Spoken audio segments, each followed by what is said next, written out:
thing happened. What the postmodernists realized was that if you took a complex book, let's say the Bible, for example, or a Shakespeare play, there's an endless number of potential interpretations that you can derive from it because it's so complex and so sophisticated. So imagine that, well, you can interpret the word, you can interpret the phrase, you can interpret the sentence, you can interpret the paragraph, you can interpret the chapter. Let's say you have to interpret that within the confines of the entire work, then of the entire tradition, and then within the context of discussion that you're currently having. And all of those things affect how you're going to interpret the play.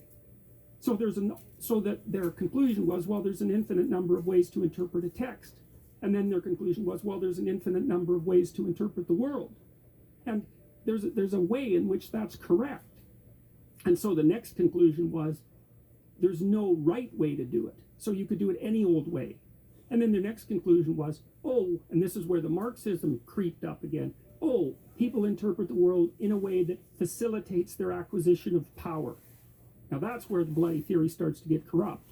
Because yes, a bit, but also no, right? Because, and this is why they're wrong. This is why they're wrong. You see, the world is complicated beyond our ability to comprehend. So there is a very large number of ways you can interpret it.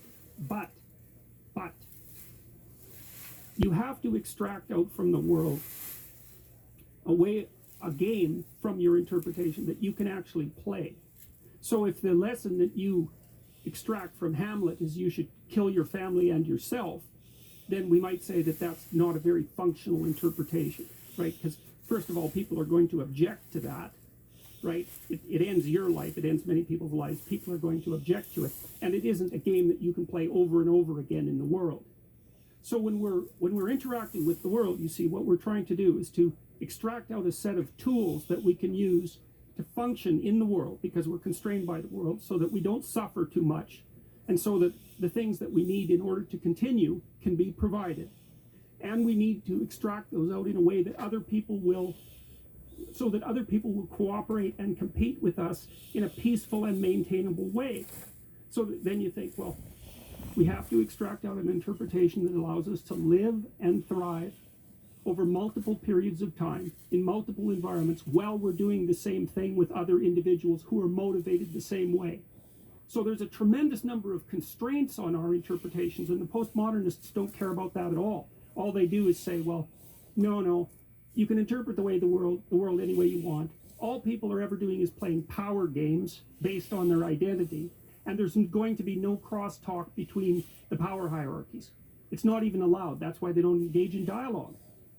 See, just to talk to, like, let's say if you're a postmodernist, just to have a discussion with someone like you, a heterosexual, what do they call a cisgendered male of power, and white to boot, it's like, that's an evil act in and of itself, because all you're doing by engaging in dialogue with that person is validating their power game.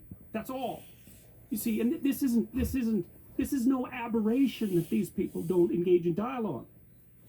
It's no aberration. It's built right into the philosophical system. They regard the idea that if you're in one power group and I'm in another, the idea that we can step out of that group, engage in a dialogue, have our worlds meet, and produce some sort of understanding of each other. Yeah, some sort of negotiated understanding. No, that's part of your oppressive patriarchal game. That whole idea is part of your game. So if I even engage in the dialogue, I'm playing your game, you win.